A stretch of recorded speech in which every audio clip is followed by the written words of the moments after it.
Hello students, welcome all of you in the maths class once again. आज हम start करने जा रहे हैं exercise 9.1 question number 9। Question number 9 में देखते हैं आपको क्या दिया हुआ है। क्वेश्चन नंबर 9 में बताया गया है कि which is greater in each of the following.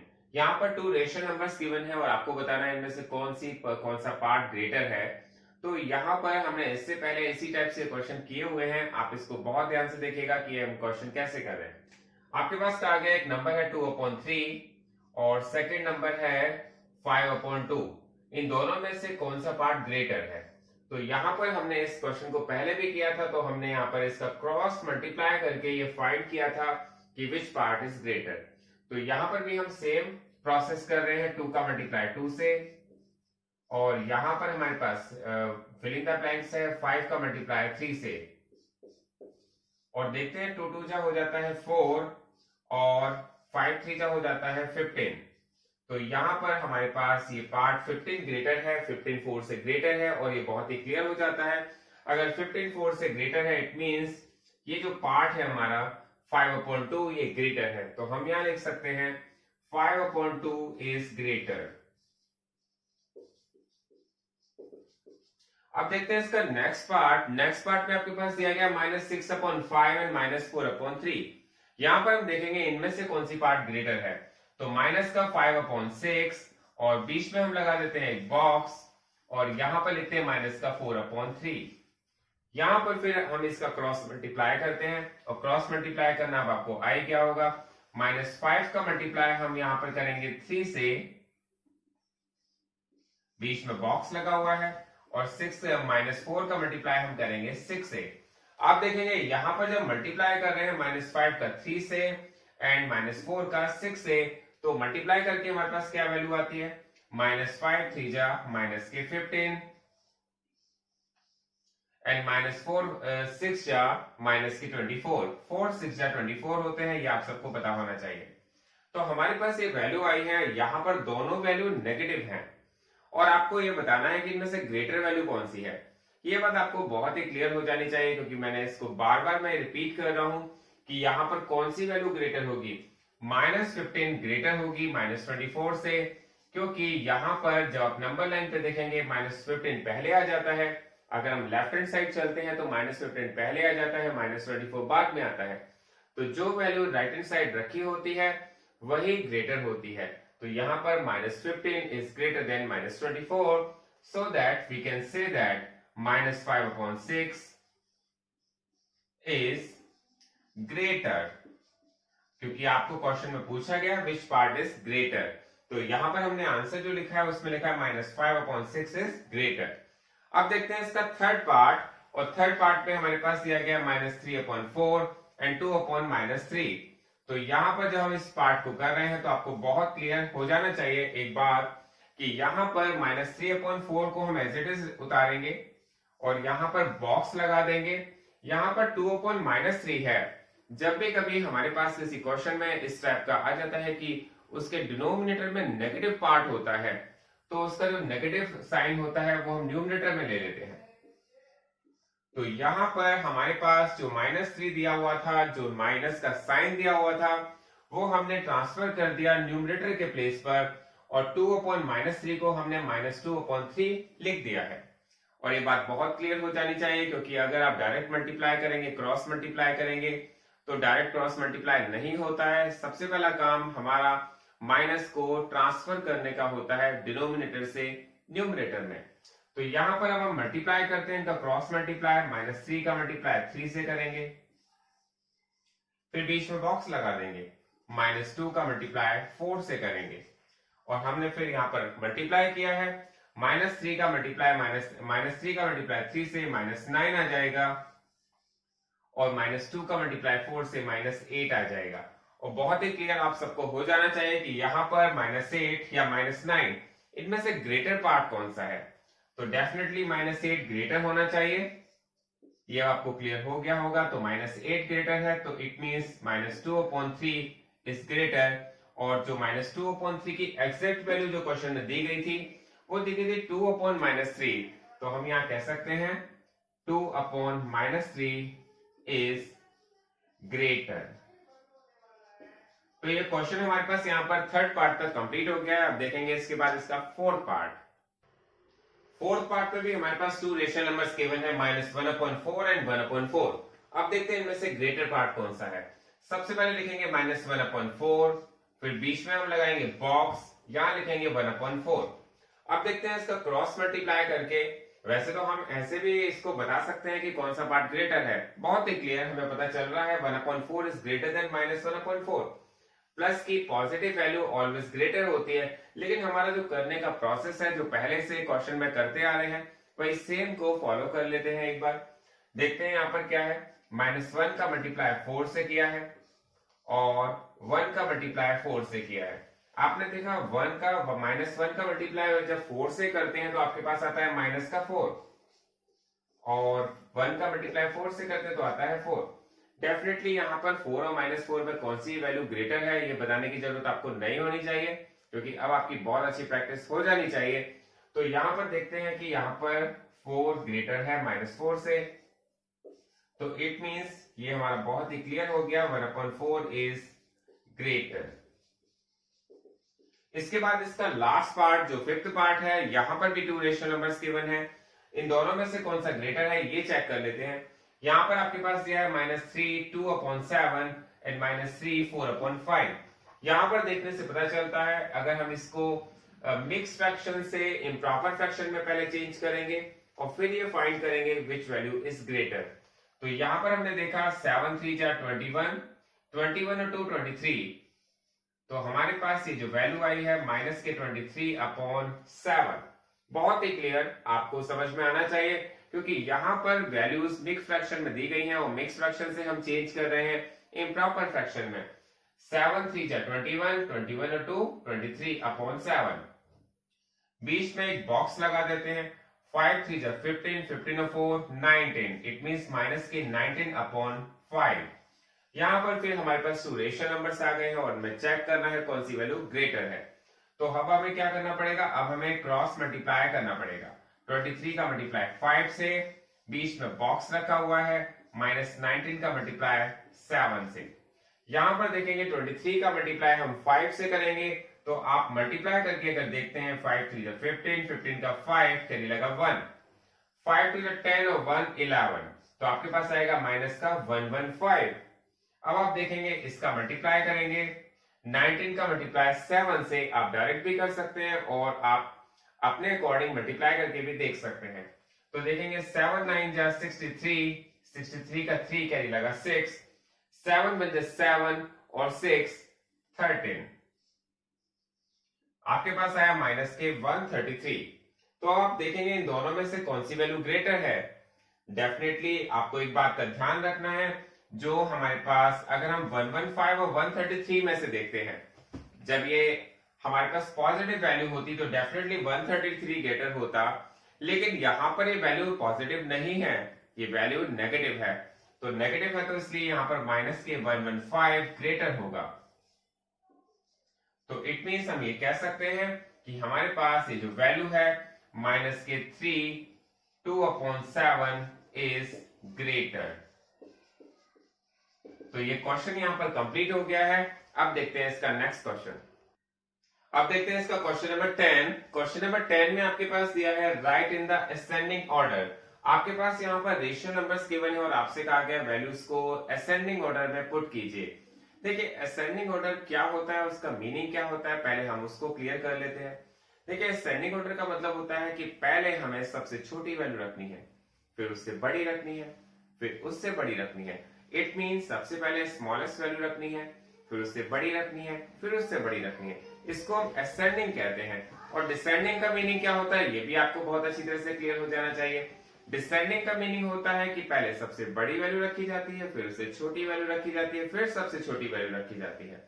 तो यहां पर आपसे कहा गया है आप असेंडिंग ऑर्डर में पुट कीजिए। डिसेंडिंग ऑर्डर का क्वेश्चन भी आपको समझ में आ जाएगा और असेंडिंग ऑर्डर भी समझ में आ जाएगा। बहुत ही क्लियर, आप ध्यान से देखिएगा। यहां पर हमारे पास जो नंबर्स दिए गए हैं रेशनल नंबर्स -3/5, -2/5 एंड -1/5।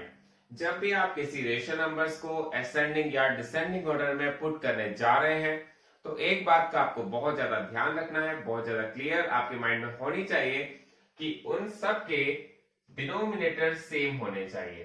तो यहां पर तो ऑलरेडी सबके डिनोमिनेटर सेम है, यहां पर हमें कोई टेंशन नहीं है क्योंकि डिनोमिनेटर्स को सेम करना पड़ता है अगर डिनोमिनेटर सेम नहीं होते हैं तो।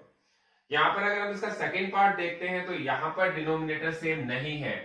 पहले 3 दिया हुआ है डिनोमिनेटर में, फिर 9 दिया हुआ है, फिर 3 दिया हुआ है। इट मींस सबसे पहला काम हमें ये चेक करना होता है कि इनके डिनोमिनेटर सेम है या नहीं है। ये सबसे इंपॉर्टेंट बात है जो हमें समझ में आ जानी चाहिए जब भी हम किसी रेशनल नंबर्स को असेंडिंग या डिसेंडिंग ऑर्डर में पुट करते हैं। अब डिनोमिनेटर सेम है, फर्स्ट वर्क तो हमारा ऑलरेडी कंप्लीटेड है। अब देखते हैं इसके बाद क्या करते हैं।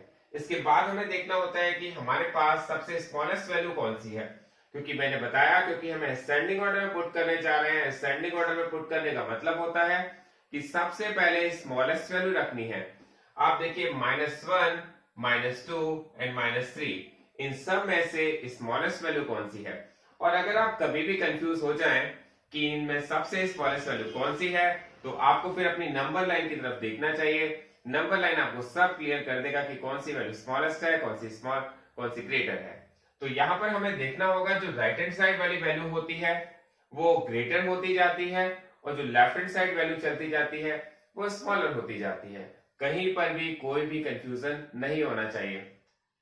तो हमने देखा यहाँ पर -3 लेफ्ट हैंड साइड है, -2 राइट हैंड साइड है, और -1 भी राइट हैंड साइड है। तो इट मींस -3 यहां पर स्मॉलेस्ट है, -2 उससे बड़ी वैल्यू है, -1 उससे बड़ी वैल्यू है। इट मींस यहां पर जो वैल्यूज रखी हुई है ये ऑलरेडी असेंडिंग ऑर्डर में है। तो अब हमें क्या करना पड़ेगा, इसको असेंडिंग ऑर्डर में पुट करने के लिए दोबारा से हमें एक छोटा सा काम ये करना पड़ेगा। यहां पर हमें स्मॉलर का साइन लगाना पड़ेगा। ये स्मॉलेस्ट है, इसके बाद माइनस का 2/5 यहां पर रखना पड़ेगा। इट मींस ये हमारे पास स्मॉलेस्ट वैल्यू है, इसके बाद इससे बड़ी वैल्यू ये है, इसके बाद ये बड़ी वैल्यू है। तो ये क्वेश्चन हमारा यहां पर ही कंप्लीट हो गया है। अब देखते हैं इसका सेकंड पार्ट। सेकंड पार्ट में हमारे पास क्या दिया हुआ है। अब देखते हैं इसके सेकंड पार्ट में आपके पास क्या दिया हुआ है। आपके पास जो नंबर्स दिए गए हैं -1/3, -2/9, -4/3। मैंने आपको बताया कभी भी असेंडिंग और डिसेंडिंग ऑर्डर में रखने के लिए हमें सबसे पहला काम एलसीएम या इसके डिनोमिनेटर्स को सेम करने का होता है। अब डिनोमिनेटर सेम नहीं होते तो हमें करने पड़ते हैं। देखते हैं कैसे करते हैं। सबसे पहले हमें इनका एलसीएम लेना पड़ेगा। LCM of 9 and 3 and 9। आपके पास फर्स्ट नंबर 3 दिया हुआ है, सेकेंड नंबर 9 दिया हुआ है। मतलब यहां पर डिनोमिनेटर्स में जो नंबर्स हैं वो 3 है या 9 है, और 3 और 9 का एलसीएम आप सबको आ भी जाना चाहिए। अगर नहीं आता है तो आप सबसे पहले इसको फाइंड कीजिए। 3 1 जा 3, 3 3 जा 9, फिर 3 से डिवाइड करेंगे, 3 1 जा 3, 3 1 जा 3। इट मींस हमारे पास LCM of 3 and 9 is 9। 3 and 9 का जो एलसीएम होता है वो 9 होता है। अब आपको क्या करना है, माइनस के 1/3, माइनस के 2/9 एंड माइनस के 4/3। यहां पर आपने तीनों नंबर लिख लिए हैं, और अब आपको क्या करना है, इनके डिनोमिनेटर्स को सेम करना है। सेम इट मींस 9 बनाना है। आपको इनका डिनोमिनेटर्स को 9 बनाना है।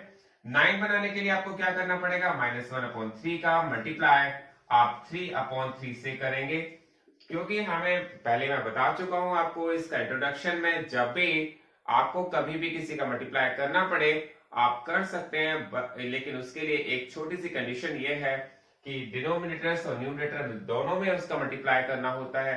तो हम यहाँ पर 3 का मल्टीप्लाई करने जा रहे हैं, तो 3 का मल्टीप्लाई न्यूमरेटर में भी होना चाहिए एंड डिनोमिनेटर्स में भी होना चाहिए। तो यहां देखेंगे 3 3 जा 9 आ जाएगा, एंड 3 1 जा 3 आ जाएगा। आपके पास आ गया -3/9। उसके बाद देखेंगे आपने -2/9 को, क्योंकि यहां पर ऑलरेडी 9 दिया हुआ है, यहां पर हमें किसी का मल्टीप्लाई करना नहीं है, तो आप 1/1 का मल्टीप्लाई कर सकते हैं, -2/9। माइनस के 4/3 को आपको चेंज करना है, डिनोमिनेटर इसका 9 बनाना है, तो आपको क्या करना पड़ेगा, -4/3 का मल्टीप्लाई 3 से करना पड़ेगा, क्योंकि हमें पता है 3 में 3 का मल्टीप्लाई करेंगे तो 9 आ जाएगा। तो यहां पर आप देख रहे होंगे कि हमने जो मल्टीप्लाई करके जो वैल्यूज आई है उसमें सबके डिनोमिनेटर सेम है, सबके डिनोमिनेटर्स हमने 9 बना दिए हैं। तो जब हमारे पास सबके डिनोमिनेटर सेम आ जाते हैं, क्योंकि यहाँ पर जो हमने पहला क्वेश्चन किया था वहां पर तो ऑलरेडी डिनोमिनेटर सेम दिए हुए थे तो हमें नहीं करने पड़े थे, लेकिन सेकंड क्वेश्चन में ऐसा नहीं दिया हुआ था। सेकंड क्वेश्चन में हमें सबके डिनोमिनेटर्स को सेम बनाना पड़ा है, और जब हमने सबके डिनोमिनेटर को सेम बना दिया है तो अब हम देखेंगे सबसे स्मॉलेस्ट वैल्यू कौन सी है। आपको पता चलना चाहिए सबसे स्मॉलेस्ट वैल्यू है -12/9, और उसके बाद जो वैल्यू है -3/9, और उसके बाद जो वैल्यू है -2/9, और हमारे पास ये वैल्यूज असेंडिंग ऑर्डर में पुट हो गई हैं। अब इसका आप एग्जैक्ट वैल्यू लिख सकते हैं। -12/9 क्वेश्चन में गिवन थी, -4/3, -3/9 जो वैल्यूज थी वो गिवन थी -1/3, और -2/9 तो -2/9 ही गिवन थी। तो इट मींस ये हमारा क्वेश्चन का आंसर आ गया है। अब इसके थर्ड पार्ट देखते हैं। इसके थर्ड पार्ट में आपके पास क्या दिया हुआ है। थर्ड पार्ट में आपके पास 3 नंबर्स दिए गए हैं, -3/7, -3/2 एंड -3/4। आपको देखना है इनमें से ग्रेटर वैल्यू कौन सी है। तो यहां पर हमें सबसे पहला काम करना होगा कि यहां पर इनके डिनोमिनेटर्स को सेम करना होगा, और सेम बनाने के लिए हमें सबसे पहले इनका एलसीएम लेना होता है। तो यहां पर हमें एलसीएम लेना होगा, एलसीएम ऑफ 7, 2 एंड 4। तो यहां पर एलसीएम लेना आप सबको आना चाहिए, फिर भी देखते हैं मेरे साथ कि एलसीएम कैसे लिया जाता है। सबसे पहले हमने स्मॉलेस्ट वैल्यू ली है 2, जिससे 2 भी डिवाइड हो जाएगा और 4 भी। तो 2 की टेबल में 7 तो नहीं आता, तो 2 1 जा 2, 2 2 जा 4। फिर 2 से डिवाइड करेंगे, यहां पर 7, 1 एंड 1। फिर 7 से डिवाइड करेंगे तो 1 यहां पर आएगा आपके पास 1, 1 एंड 1। तो हमारे पास इनका जो एलसीएम है 7, 2 एंड 4 का जो आ जाएगा वो आ जाएगा 28। 7 2 जा 14, 14 2 जा 28। तो यहां पर हमारे पास इसका एलसीएम 28 आ गया है। अब देखेंगे हमारे पास जो नंबर्स दिए गए हैं, रेशनल नंबर्स -3/7, -3/2 एंड -3/4। हमारे पास ये नंबर्स दिए गए हैं। अब देखेंगे इसका हमें एलसीएम जो दिया गया है 28, तो हमें यहाँ पर इनका डिनोमिनेटर्स को 28 बनाना है। अब 28 बनाने के लिए हमें किसका मल्टीप्लाई करना पड़ेगा। -3/7 में 28 बनाने के लिए आपको किसका मल्टीप्लाई करना पड़ेगा। वैसे तो हमें बहुत क्लियर हो जाना चाहिए कि डेफिनेटली 4 का ही मल्टीप्लाई करना पड़ेगा, बिकॉज 7 का मल्टीप्लाई 4 से करते हैं तो 28 आ जाता है। और अगर आपको कहीं कंफ्यूजन है, किसी भी तरह का कंफ्यूजन आपको लगे, तो आप क्या करेंगे, 7 का डिवाइड करके देख लेंगे, और यहां से पता चलेगा 7 4 से 28 होता है। तो यहां पर हमें 4 का मल्टीप्लाई करना पड़ा, तो यहां पर आपने 7 4 जा 28, -3 4 जा -12। सिमिलरली आपने देखा -3/2, और हमें इसका भी डिनोमिनेटर 28 बनाना है।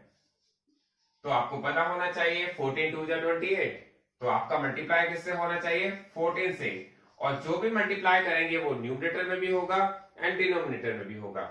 हमने देखा 14 2 जा 28, 14 3 जा 42। तो हमारे पास सेकेंड वाले पार्ट का भी न्यूमरेटर डिनोमिनेटर 28 हो गया है। इसके बाद देखते हैं इसका थर्ड पार्ट। थर्ड पार्ट में आपके पास दिया गया -3/4, और अब आपको इसका डिनोमिनेटर 28 बनाना है, और हमें पता होना चाहिए 4 का 7 से मल्टीप्लाई करेंगे तो डेफिनेटली इसका डिनोमिनेटर 28 बन जाएगा। 7 3 जा 21, और यहां पर देखेंगे हमारे पास तीनों जो नंबर्स दिए गए थे उन सब का डिनोमिनेटर 28 हो चुका है। अब हम इसको पुट करते हैं असेंडिंग ऑर्डर में। असेंडिंग ऑर्डर में देखते हैं तो सबसे पहले स्मॉलेस्ट वैल्यू रखनी पड़ेगी। स्मॉलेस्ट वैल्यू है -42/28। इससे बड़ी वैल्यू है -21/28, और ग्रेटेस्ट वैल्यू है -12/28। तो यहां पर हमने देखा, हमने यहां पर वैल्यूज को असेंडिंग ऑर्डर में पुट कर दिया है, और यहां पर जो वैल्यूज आपके पास जो दी गई है एग्जैक्ट वैल्यू कि -42/28, तो हमने मल्टीप्लाई करके फाइंड की है। इसकी एग्जैक्ट वैल्यू क्या है, -42/28 की एग्जैक्ट वैल्यू है -3/2, एंड माइनस 21/28 की एग्जैक्ट वैल्यू है माइनस के 3/4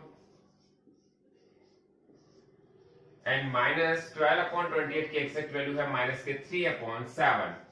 इट मींस आपने ये क्वेश्चन को असेंडिंग ऑर्डर में पुट कर दिया है।